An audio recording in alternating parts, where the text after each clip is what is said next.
Ya, overview-nya seperti ini. Organisasi adalah pengaturan orang-orang yang secara sengaja dikatakan. Sekali lagi, dengan sengaja, bukan karena tidak sengaja ya, untuk mencapai suatu tujuan tertentu.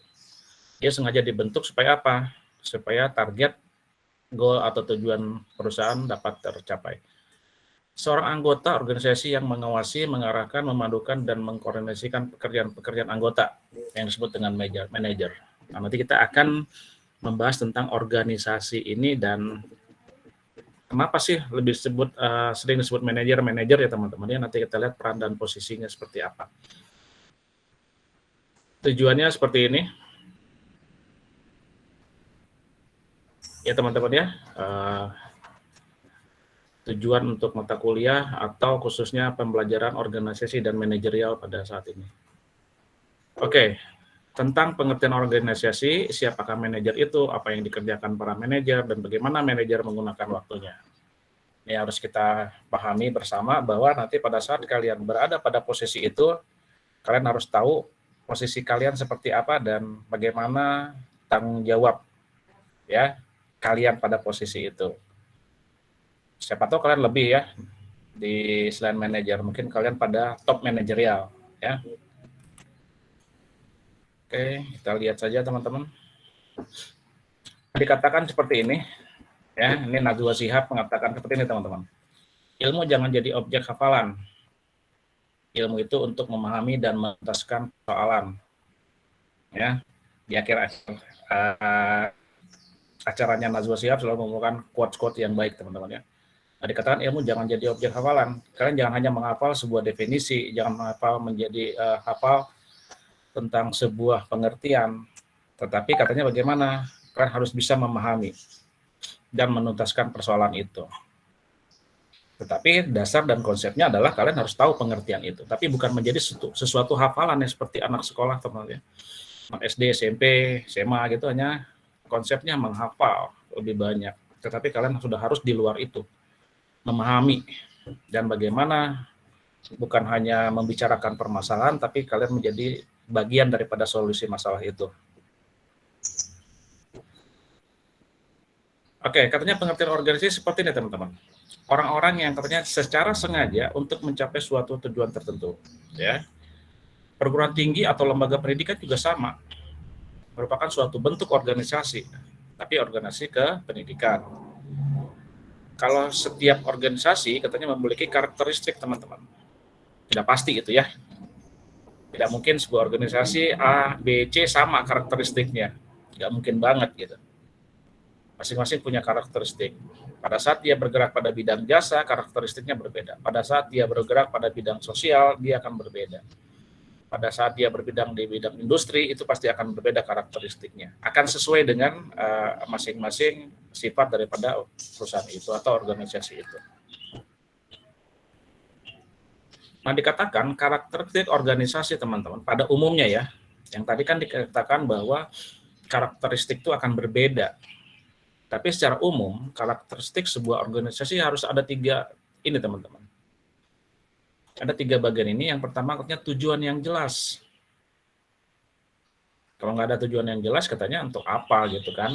Bingung mau kemana nih jalannya, mau kemana, mau buat apa gitu kan. Tujuan yang jelas. Kenapa organisasi itu dibentuk dengan sengaja untuk mencapai tujuan. Lalu yang kedua struktur yang disengaja. Ya, ada suatu struktur organisasi yang sengaja dibuat sesuai dengan kompetensi dan keahliannya masing-masing. Lalu kalau ada struktur yang disengaja, pasti ada orang-orang yang terlibat di dalam struktur itu, teman-teman. Kalau lihat dari gambarnya ini adalah suatu keterikatan, teman-temannya, ada irisannya antara tujuan, struktur yang disengaja sama orang-orang. Jadi nggak boleh terpisah, harus ada bondingnya, keterikatannya. Kalau seling-seling lepas, kabur itu ya teman-temannya, lingkaran itu ya. Ada yang satu ke kanan, ada yang satu ke kiri, ada yang satu ke bawah. Akhirnya papencar ya, orang Sunda bilang seperti itu.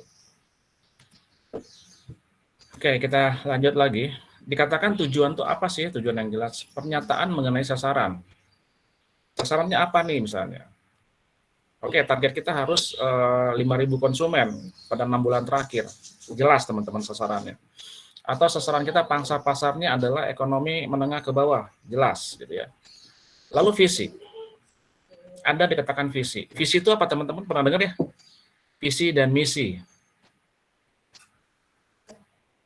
Ya. Kira-kira visi itu apa teman-teman?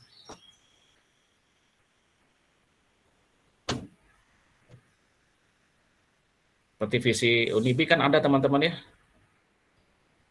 Dia menjadi Kayak sebuah tujuan universitas yang organisasi unggul. gitu.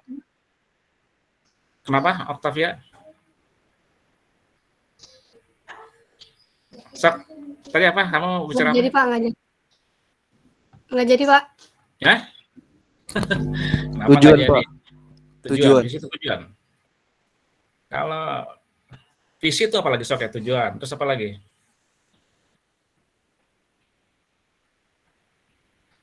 Ya sekali lagi sekarang Proses mencapai Unibi visi, punya Pak. visi ada. Kenapa, Putra? Kalau misi itu proses mencapai visi.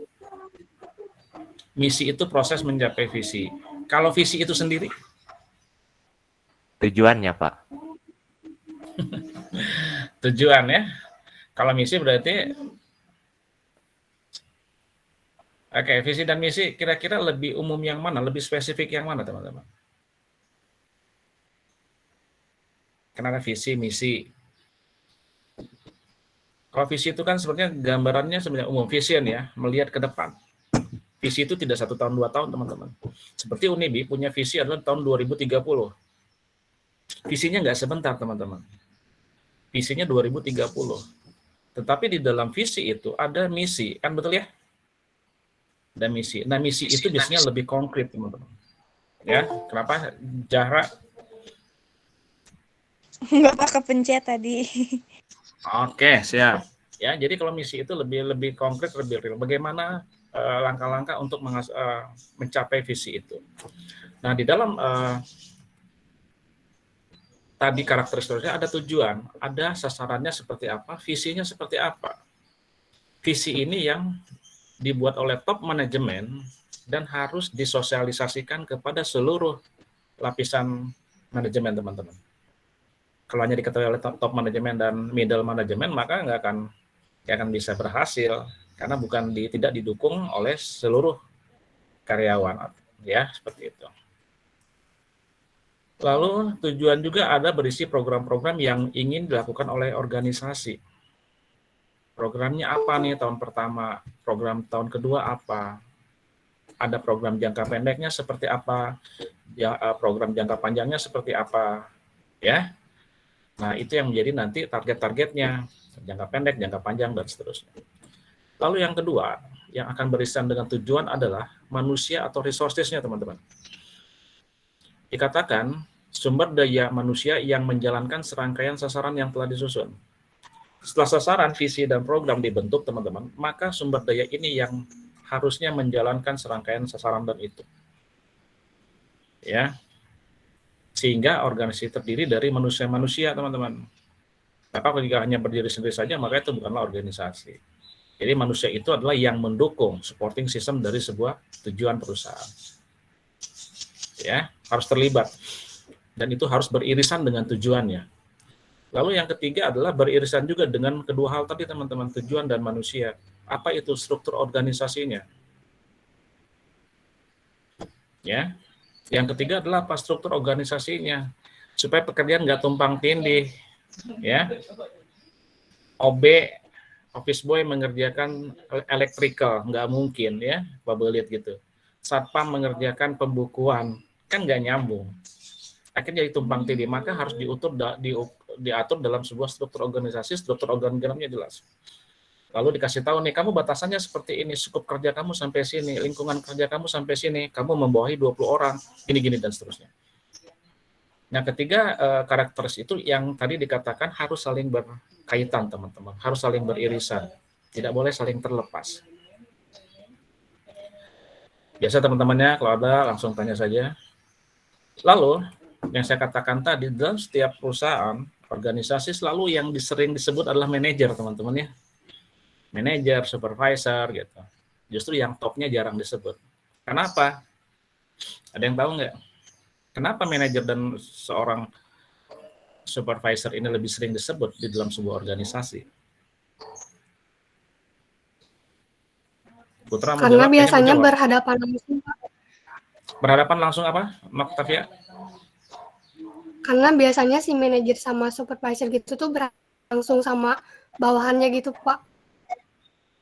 Oke, jawaban yang bagus dan analisa yang bagus ya, Octavia ya. Manajer dan supervisor kenapa sering disebut? Karena ini yang langsung ya. Manajer tingkat menengah itu langsung berhadapan dengan karyawan. Ada sedikit kesalahan, oke, bina dulu. Jangan langsung dibinasakan ya teman-teman ya. Dibina dulu, oke. Kasih tahu nih, kamu salah. Ya, karena kamu tidak mengikuti SOP-nya seperti itu terus. Dan yang dikatakan Octavia tadi betul. Bahwa kenapa manajer selalu dikatakan di awal? Karena manajer ini sebenarnya penghubung antara yang middle sama yang lower sama yang top. Dia sebagai jembatannya. Pada saat karyawan ingin protes gitu kan, nggak langsung dong ke bosnya, ya. Dari hierarkinya nggak boleh seperti itu. Tapi harus lewat dulu atasannya langsung atau yang tidak langsung. Maka manajer ini menjadi posisi yang paling dikatakan strategis. Bagaimana dia bisa memanage? Bagaimana dia bisa mengatur karyawannya supaya apa? Tujuan yang sudah ditetapkan oleh top manajemen itu dapat berhasil, teman-teman. Jadi betul ya jawabannya. Kenapa? Ya karena dia langsung berkontak langsung dengan karyawan. Manajer itu siapa sih katanya? Seorang anggota organisasi mengarahkan, memadukan, dan mengkoordinasikan pekerjaan-pekerjaan anggota organisasi yang lain. Ya, jadi dikatakan seperti itu. Dia yang mengatur nih, mengawasi, mengarahkan. Kamu harus seperti ini ya. Kamu harus targetnya menciptakan atau memproduksi 1000 piece dalam bulan ini. Dia yang bertanggung jawab untuk itu, teman-teman. Ya, tanggung jawabnya lebih kepada operasionalnya. Oke. Nah, sebelum ke manajer, sebelum ke karyawan, biasanya selalu melewati supervisor dulu, teman-teman. Oke, dia kasih tahu, supervisor nih, mau lihat kamu supervisor saya, tolong sampaikan kepada anak buahmu target kita seperti ini, jam kerja kita sampai jam segini, oke, aturan mainnya seperti ini, SOP-nya seperti ini, tolong dilaksanakan. Oke, mau lihat sebagai supervisor saya langsung ke bawah, gitu ya, ke anak buahnya, gitu. Nah, dikatakan ada berapa sih penggolongan manajer itu, teman-teman ya, manajerial itu. Nah,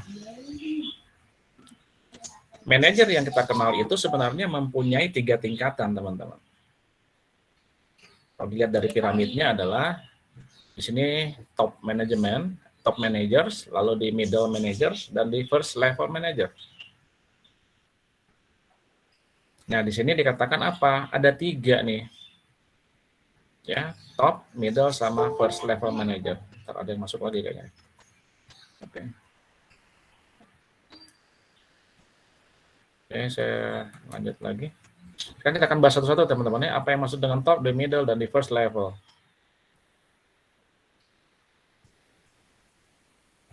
Oke, di level pertama, teman-teman, level puncak, top management atau disebut dengan first level manager. Manajer lini pertama. Dikatakan, kita mulai dari paling bawah, teman-teman ya, dari piramid yang paling bawah, yang kuning ini. Kita akan menggunakan pendekatan bottom up. Oke. Yang paling rendah katanya teman-teman dan seringkali disebut dengan penyelia.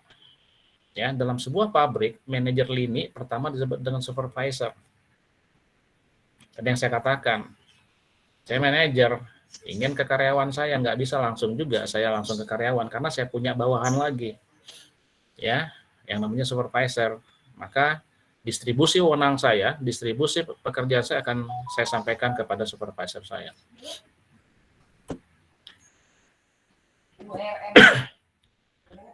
Nah, di dalam sebuah pabrik, teman-teman, manajer lini pertama atau manajer level ini, low level, teman-teman, disebut dengan supervisor.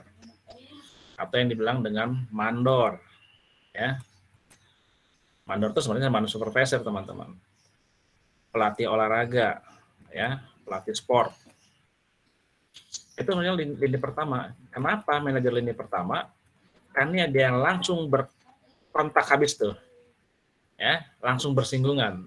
Perintah langsung kepada supervisor lini pertama ke karyawan. Oke. Manajer ini memiliki tanggung jawab untuk memimpin dan mengawasi tenaga-tenaga operasional. Jadi seorang mandor, di mandor bangunan aja teman-teman ya, dia ada kuli-kulinya gitu kan, ada mandornya. Mandor itu sebenarnya adalah supervisor. Bagaimana dia mengawasi kerjaan tukang bata, tukang semen, ya, tukang listrik diawasi nih. Kalau nggak benar ditegur, gitu kan? Itu yang namanya supervisor. Dia mempunyai tanggung jawab untuk memimpin dan mengawasi. Tapi yang bersifatnya operasional, teman-teman ya. Lalu yang kedua adalah yang naik ke atas satu level lagi, yang namanya middle level manager. Ya, manajer tingkat menengah. Nah ini, manajer mencakup semua tingkat manajemen antara tingkat penyelian dan tingkat puncak. Yang saya katakan tadi, teman-teman. Bahwa sebagai jembatan antara karyawan di bawah dengan pimpinan itu harus ada penyeliannya, teman-teman, ya. Penyambung lidahnya. Siapa itu adalah di middle level manager. Supaya sampai itu, supaya ada hubungannya dari bottom ke top atau top ke down, ya. Itu pendekatan bottom up sama top down. Mencakup semua tingkat manajemen antara tingkat penyelian dan tingkat puncak pada organisasi. Mereka itu dapat menyandang nama seperti kepala bagian, kepala unit, wakil ketua, manajer divisi. Ya, manajer divisi keuangan, manajer divisi produksi, manajer divisi apa ya, dan seterusnya. Manajer divisi sumber daya. Itulah di middle, teman-teman. Di atas daripada supervisor.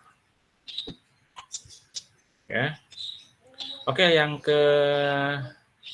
ketiga, yang paling atas adalah top manager. Merupakan posisi teratas dalam sebuah organisasi. Tanggung jawabnya siapa? Dia adalah sebagai decision maker. Pengambilan keputusan. Ya, pengambilan keputusan. Dan menetapkan, katanya sini, dan menetapkan seluruh kebijakan dan strategi, teman-teman. Ya. Top manager itu katanya tanggung jawabnya apa? Menetapkan kebijakan dan strategi. Makanya tadi muncul adalah visi misi organisasi. Siapa yang menetapkan? Top manajemen. Ya. Contohnya siapa sih di orang di top ini ya? Ada yang general manager. General manager ini membawahi beberapa manajer, teman-teman ya, menjadi GM dia gitu. Lalu dia ada lagi yang disebut dengan presiden direktur. Ya, vice director. Lalu ada CEO, chief executive officer. Nah, orang-orang inilah yang di top manager, teman-teman. Di paling atas. Di manajerial. Pengambil keputusan, betul. Jadi kalau orang-orang yang di top manajerial ini salah mengambil keputusan, impact-nya kemana? Ke bawah. Ya.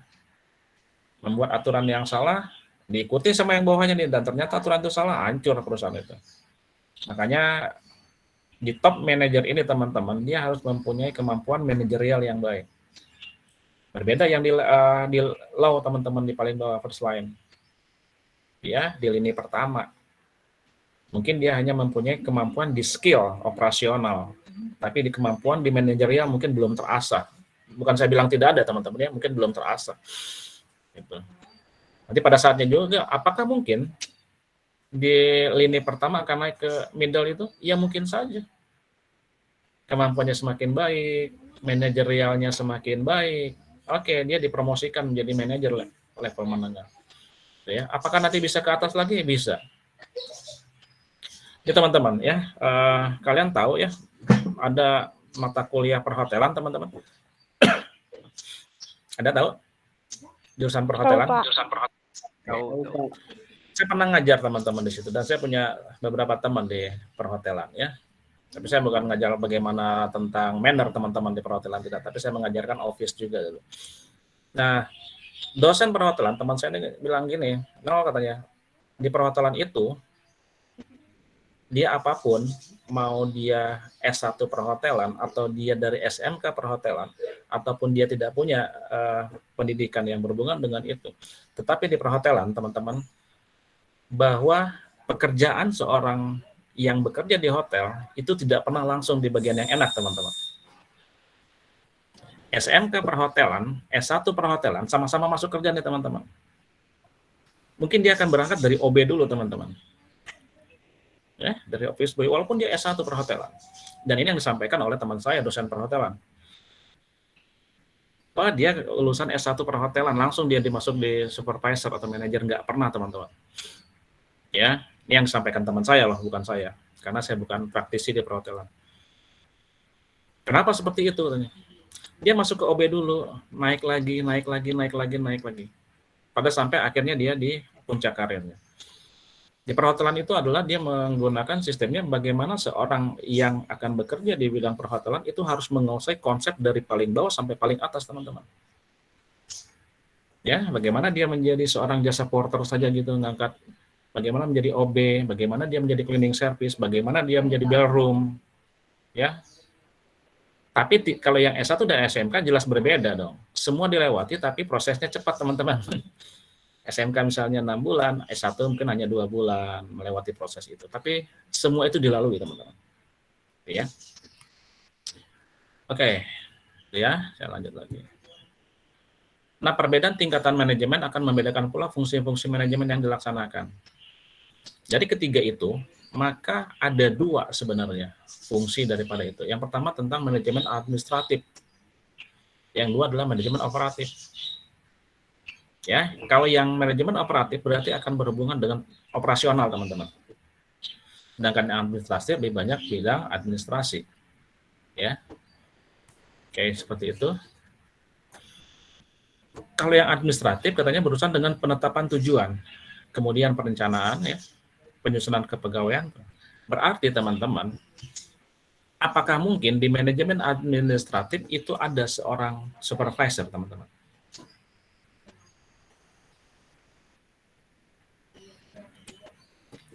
Pertanyaan saya, apakah mungkin ada? Kalau kita dari konsep manajer, kita lihat dari konsep organisasi, teman-teman, ya, bukan realita, tapi kita melihat dari konsep manajemen organisasi. Kira-kira ada nggak? Gio,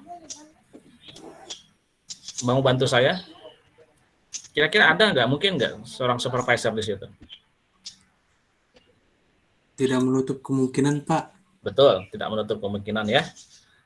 Ada di situ. Tapi mungkin dengan skop batasan yang lebih kecil. Tapi kalau dilihat dari konsep manajerial ini, teman-teman, struktur organisasi mungkin ada, tetapi itu dengan kuantitas yang sangat kecil.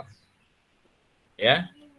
Sedangkan seharusnya di supervisor itu banyak bergerak di sini.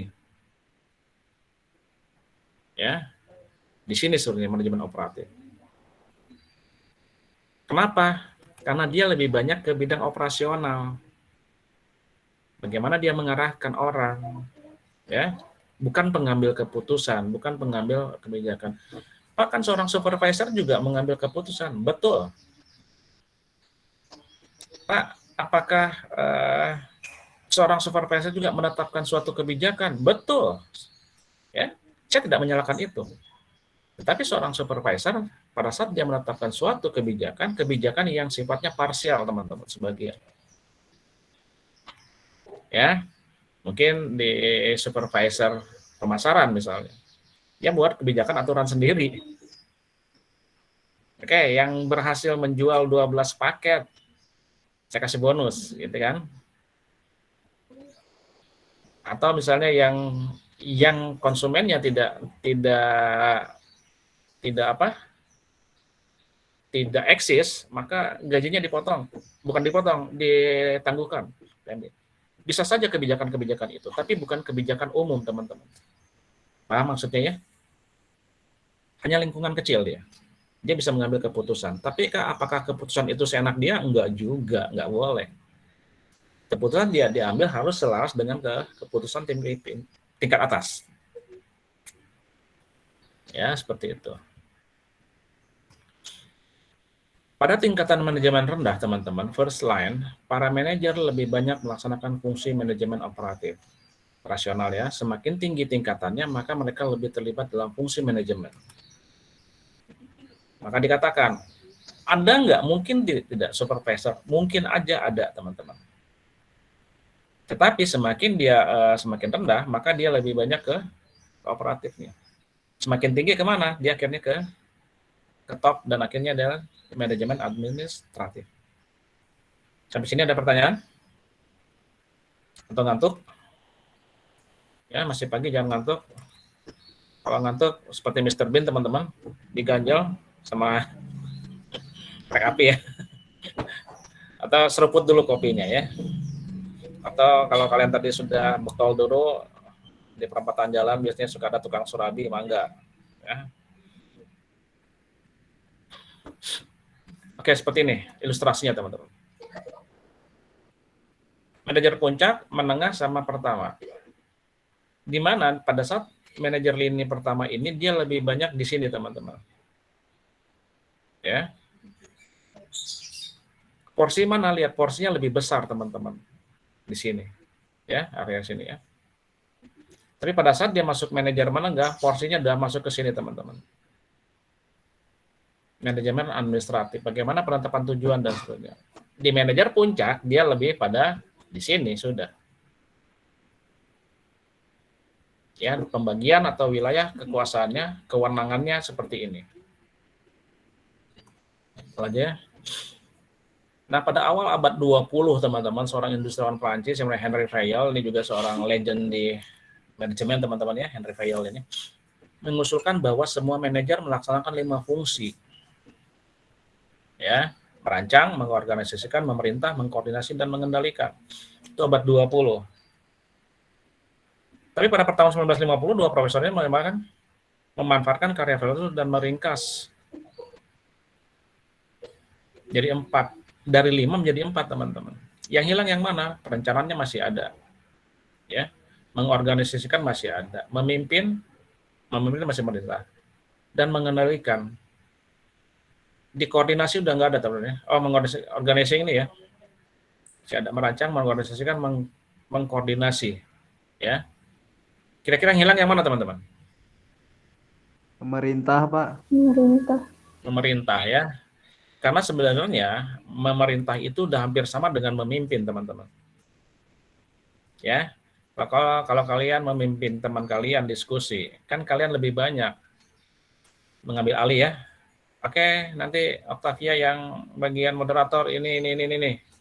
Sebenarnya dalam memimpin itu sudah seperti memerintah juga, maka dihilangkan, teman-teman. Menjadi 4 saja. Ya, makanya ini yang sekarang menjadi konsep POAC.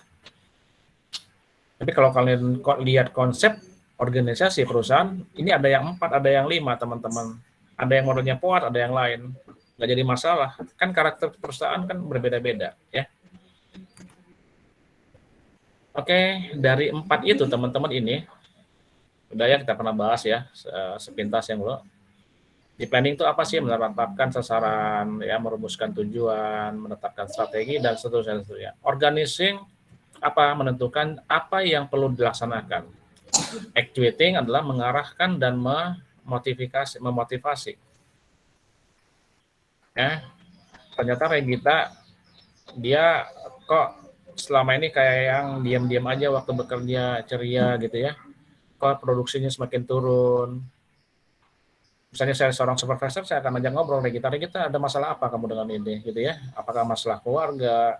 Apakah masalah kamu sekarang sudah tidak nyaman di perusahaan ini? Apakah kamu ada benturan dengan teman kamu gitu? Saya akan tanya ngobrol gitu.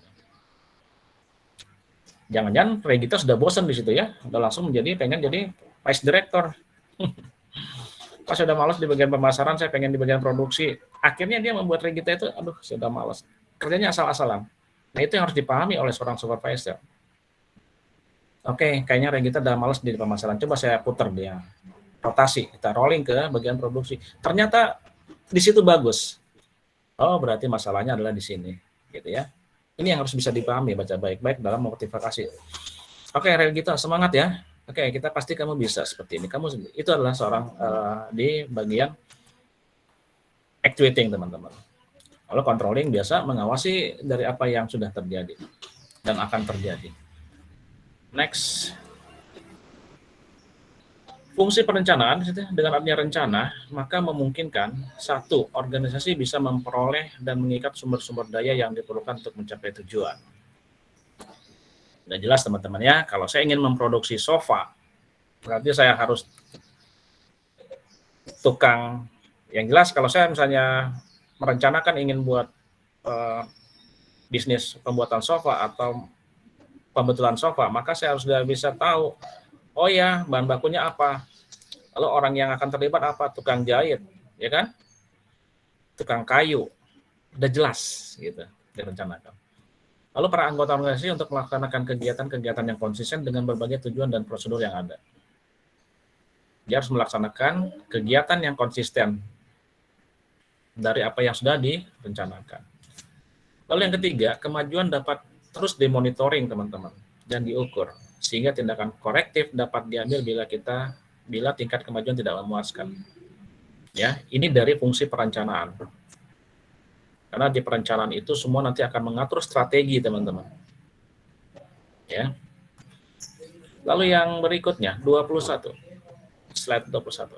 Fungsi pengorganisasian.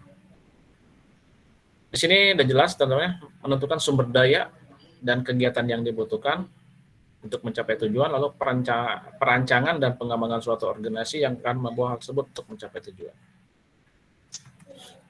Nah, saya bilang tadi gitu. Oke, ini harus ada pelatihan kembali ya, training lagi. Regita udah males-males nih diproduksi, kemampuannya kok gitu-segitu aja. Oke, Regita dan teman-temannya satu divisi pemasaran kita ikutkan dalam training ini. Misalnya Zulmaida di dalam bidang quality control gitu ya. Oke, teman-teman yang di bidang QC kita ikutkan ke pelatihan ISO. Bagaimana ada standar internasional di situ. Ya. Nah, seperti itu teman-teman. Pelatihan dan pengembangan harus ada di dalam sebuah organisasi. Supaya apa? Skill kemampuannya itu semakin tinggi. Pada saat semakin tinggi, maka akan mempunyai daya saing kompetitif. Ya kan teman-teman ya, minggu lalu ya. Lalu ada penugasan dan tanggung jawab, penugasan tanggung jawab, udah jelas ya. Di bagian produksi, tanggung jawab kamu seperti ini. Wewenang kamu sampai di sini. Lalu pendelegasian wewenang. Ini udah jelas. Oke, ini bagian ini, kamu ngerjakan bagian ini. Silakan kerjakan, itu pendelegasian. Sekali lagi kalau ada yang bertanya langsung saja. Yang berikutnya katanya fungsi pengarahan. Membuat anggota organisasi mau melakukan apa yang diinginkan organisasi, teman-teman. Ya. Sama saja pada saat kalian ada game misalnya, karakter building ya. Mata kalian ditutup. Ya, mata kalian ditutup. Kalian tidak bisa melihat.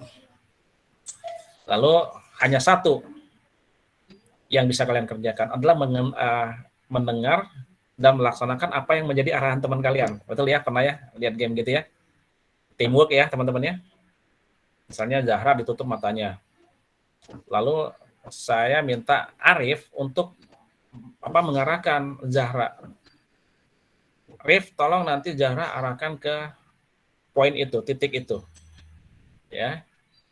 Karena Zahra matanya tertutup, maka diarahkan sama Arif. Oke Zahra, agak ke kanan dikit, ayo jalan. Oke, pelan-pelan, jalan pelan-pelan, loncat. Tiga berustonya ke walungan ya, kasusukan. Nah, itu berarti arahan yang menyesatkan, teman-teman. Jadi pada saat pengarahan seperti itu ya. Jadi bagaimana mengarahkan supaya perjalanan proses pekerjaan sesuai dengan apa yang menjadi harapan. Sama seperti teman kalian mengarahkan kalian. Ya. Kalau kalian lihat video-video tutorial di YouTube juga kan sama, teman-teman ya. Bagaimana kita bagaimana mereka mengarahkan kita untuk melakukan sesuatu yang sesuai dengan tutorialnya. Itu sama mengarahkan. Oke, next. Nah, pengawasan dapat terjadi dalam dua sisi, teman-teman. Fungsi pengawasan ini. Ada yang positif, ada yang negatif. Yang positif di mana mencoba mengetahui apakah tujuan organisasi dicapai dengan efektif dan efisien. Lalu yang negatif mencoba menjamin bahwa kegiatan yang tidak diinginkan atau dibutuhkan tidak akan terjadi kembali. Kira-kira ada yang bisa kasih komentar tentang pengawasan positif dan negatif, teman-teman? Sok, kita diskusi. Yang positif gimana?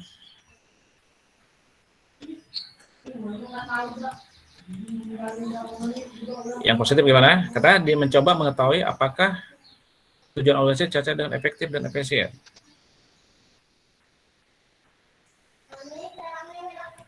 Oke, ada yang tahu nggak? Kalau untuk yang pengawasan positif tuh dilihatnya tujuannya yang belum terjadi, Pak. Jadi apa saja yang bisa terjadi dengan efektif dan efisien. Kalau Ya. yang negatif tuh yang udah terjadi, jadi diusahakan untuk tidak dilakukan kembali. Oke ya, oke. Bisa diterima.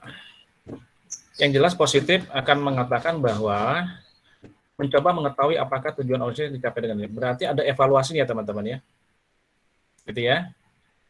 Nih, mengetahui ini tindakan suatunya sudah tercapai atau belum. Berarti harus ada evaluasi. Nah, itu adalah pengawasan positif. Sedangkan yang negatif adalah bagaimana bisa itu sifatnya evaluasi, bisa sifatnya preventif. Saya lihat nih, misalnya Ikram, ya, dia menjahitnya salah nih, ya, jahitnya nggak rapi, kan, nggak rapi. Terus saya sampar Ikram, ini kayaknya kurang rapi di sini, Ikram, ya, tolong kamu perbaiki.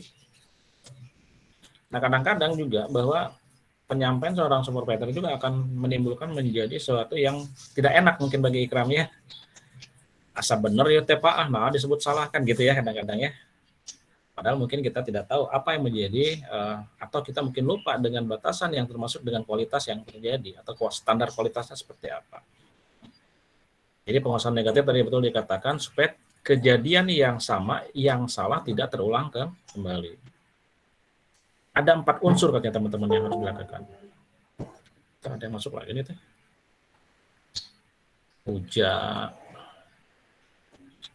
Puja, kamana wungkul Puja. Oke, kita lanjut lagi. 4 yang saya katakan tadi teman-teman. Pada saat kita misalnya ada tujuan yang mengetahui, ada standarnya teman-teman, maka harus ada penetapan standar pelaksanaan. Standar pelaksanaan. Misalnya standarnya harus membuat 4 jahitan, 4 lapis jahitan. Oh jelas ada standarnya. Ternyata Ikram buat 3. Ya kan berarti itu di luar standar kualitasnya. Ya, makanya harus ada penetapan standar. Ya, kualitas juga harus ada standar kualitasnya teman-teman.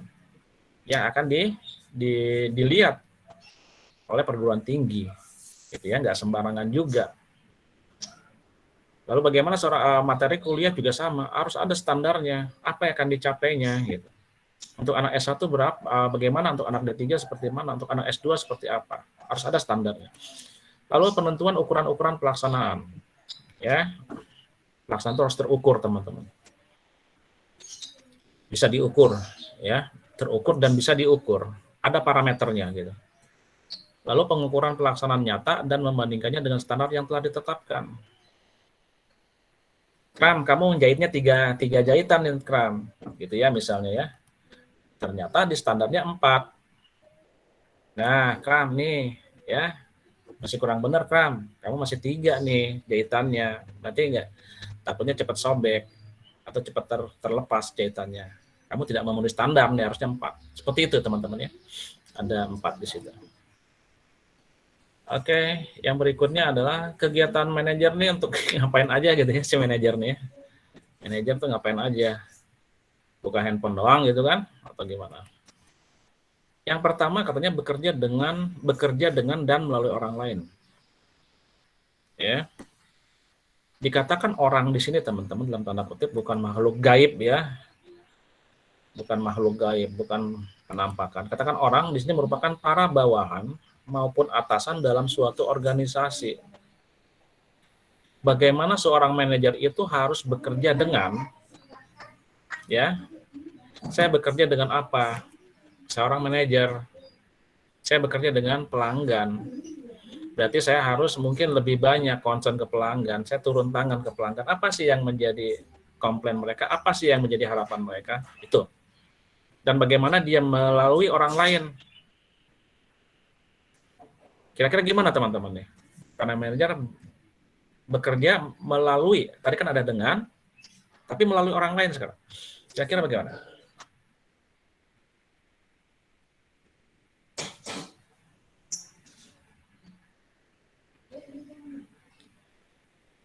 Kalau dengan pemerintah, oke, berarti dia adalah bekerja dengan pemerintah, ya, tentang regulasi, tentang kebijakan. Tapi bagaimana dengan melalui orang lain dia bekerja?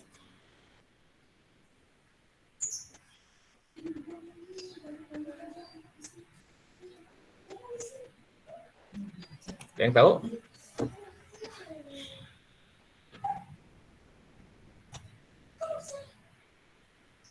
Satu, mungkin saja teman-teman bekerja dengan orang lain adalah pada saat dia ingin melakukan training bawahannya, teman-teman, para supervisor, para karyawan. Ya, dia ngambil pihak ketiga. Oke, saya sewa nih organisasi ini untuk melakukan pembinaan, pendidikan dan latihan. Berarti kan saya tidak mengerjakan itu sendiri, teman-teman ya. Saya akan bekerja dengan orang lain. Siapa pihak ketiga untuk mencapai tujuan daripada SDM, misalnya gitu. Saya meminta atau bekerja sama dengan pihak lain untuk bisa melatih dan membina karyawan yang ada untuk meningkatkan skill-nya, itu bekerja dengan orang lain. Ya, atau dia meminta bantuan supervisornya, tolong dong kasih tahu seperti ini. Dia nggak langsung, maka dia harus bekerja dengan orang lain. Bisa nggak dia bekerja sendiri? Nggak bisa, teman-teman. Emang orang-orangan sawah ya, kalau orang-orangan sawah bebegig istilahnya gitu kan. Dia bekerja sendiri.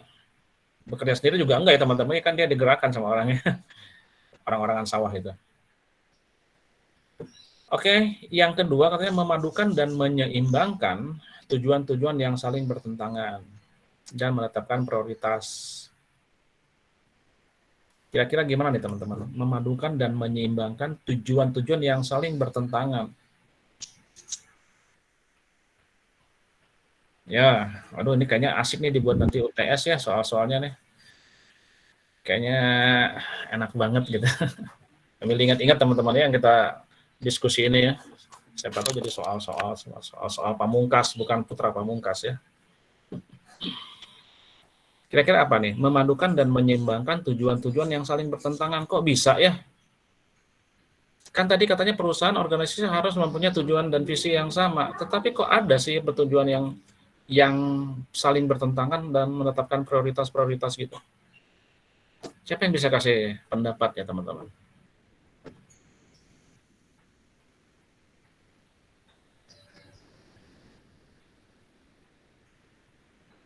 Ya, harus mempunyai tujuan yang sama agar bisa merealisasikan tujuan atau target organisasi. Tapi kok ada katanya harus memadukan dan menyeimbangkan tujuan-tujuan yang saling bertentangan. Kok bisa sih? Berarti di luar konsep dong. Dan ya, siapa yang mau coba? Nggak apa-apa, betul juga yuk.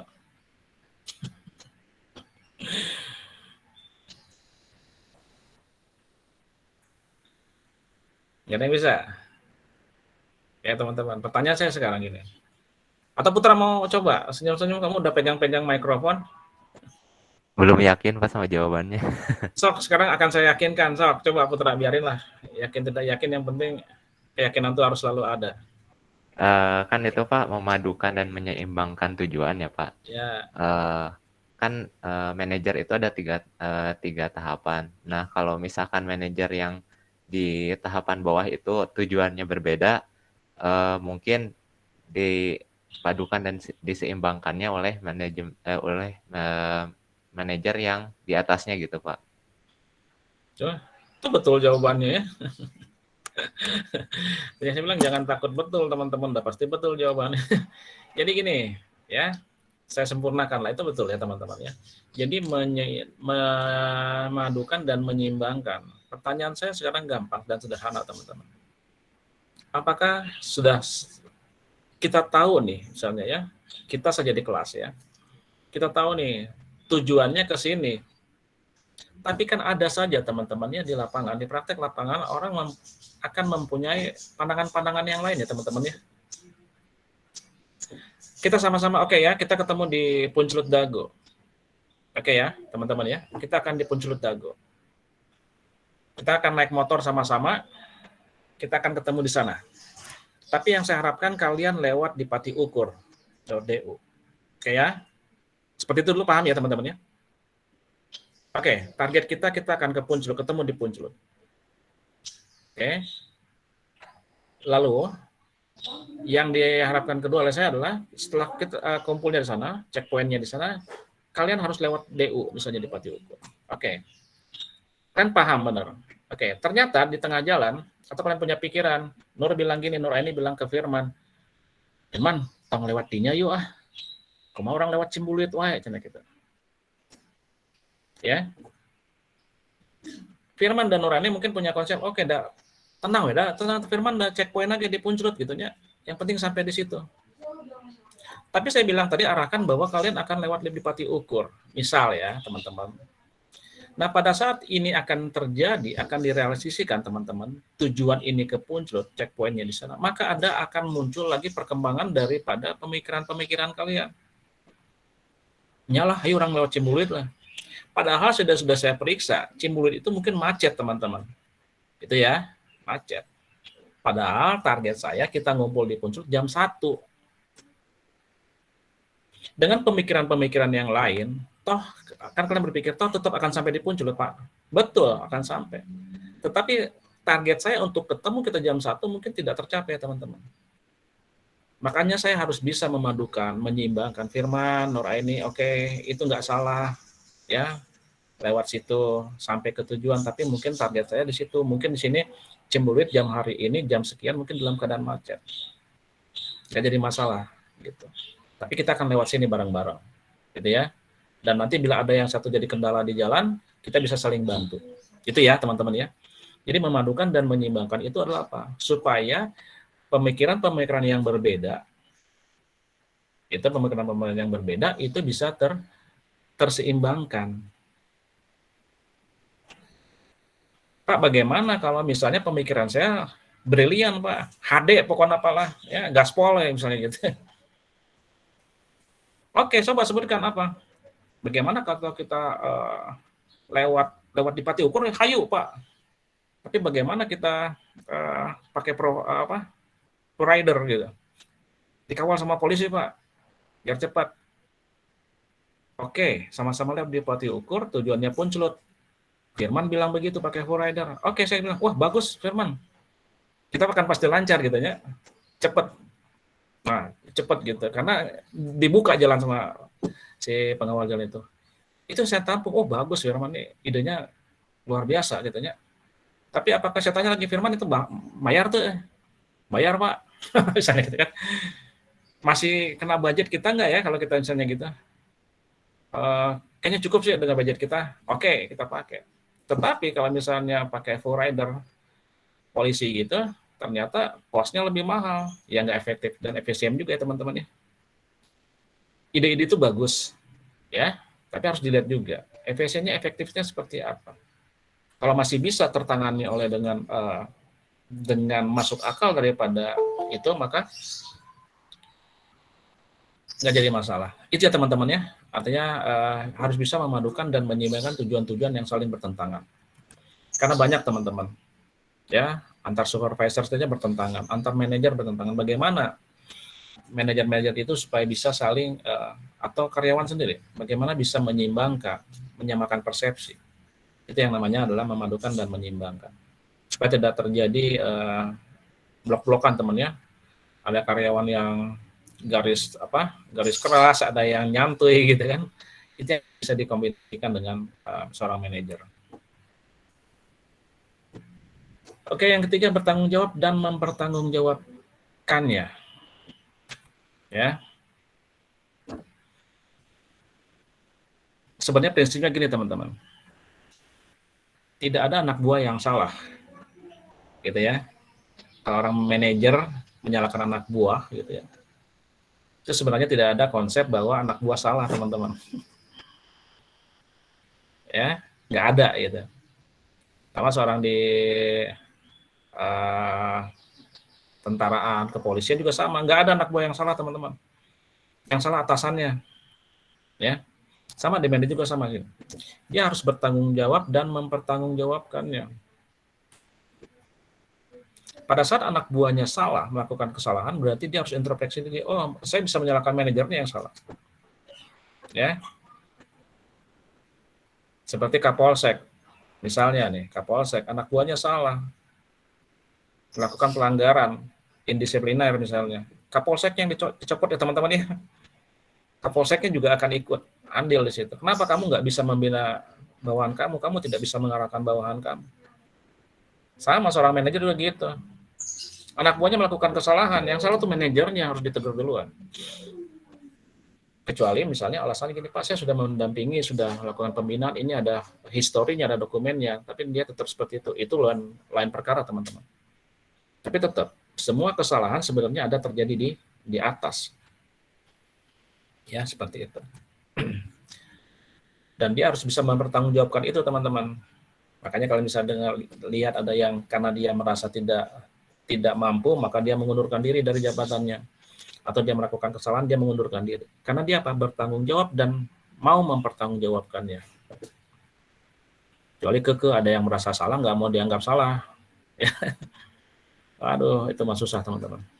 Lalu yang keempat, artinya harus berpikir secara analitik dan konseptual. Ya.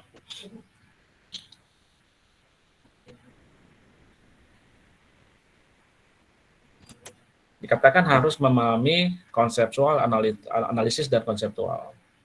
Dia harus mampu dan kuat seperti itu. Dan dia harus mempunyai, mampu membuat problem solving, teman-teman.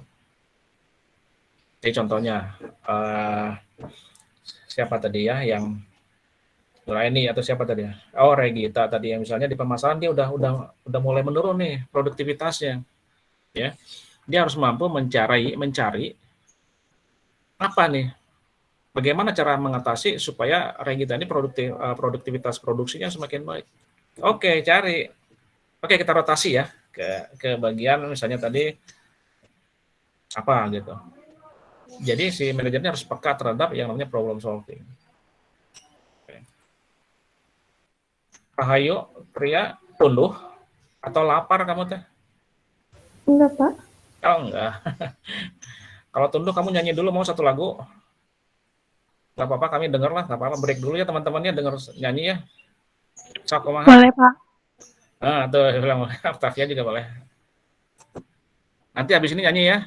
Satu album kita nanaon. Udah jangan, Pak. Udah bisa nyanyi. Gak bisa nyanyi, bisanya apa tuh? TikTok. Oh, enggak, ya sudah ya. Oke, yang ke-26. Nih. Kegiatan-kegiatan manajer apa? Dia seorang mediator, teman-teman. Suatu organisasi terdiri banyak orang yang berbeda pandangan dan bertentangan pendapat.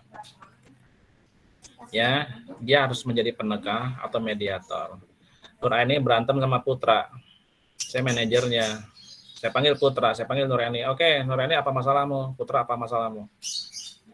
Bukan berarti saya jadi berat ke Putra atau berat ke Nuraini, tidak. Tapi saya harus berada di tengah-tengah menjadi mediator dan memediasi kalian supaya apa? Masalah kalian clear. Itu ya. Dia harus menjadi mediator yang baik. Lalu dia juga seorang politisi, teman-teman. Ya.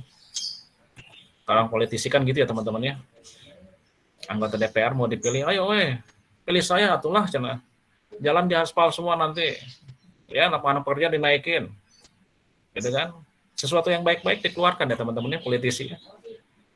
Apakah dia sudah jadi seorang politisi diingat semua janjinya?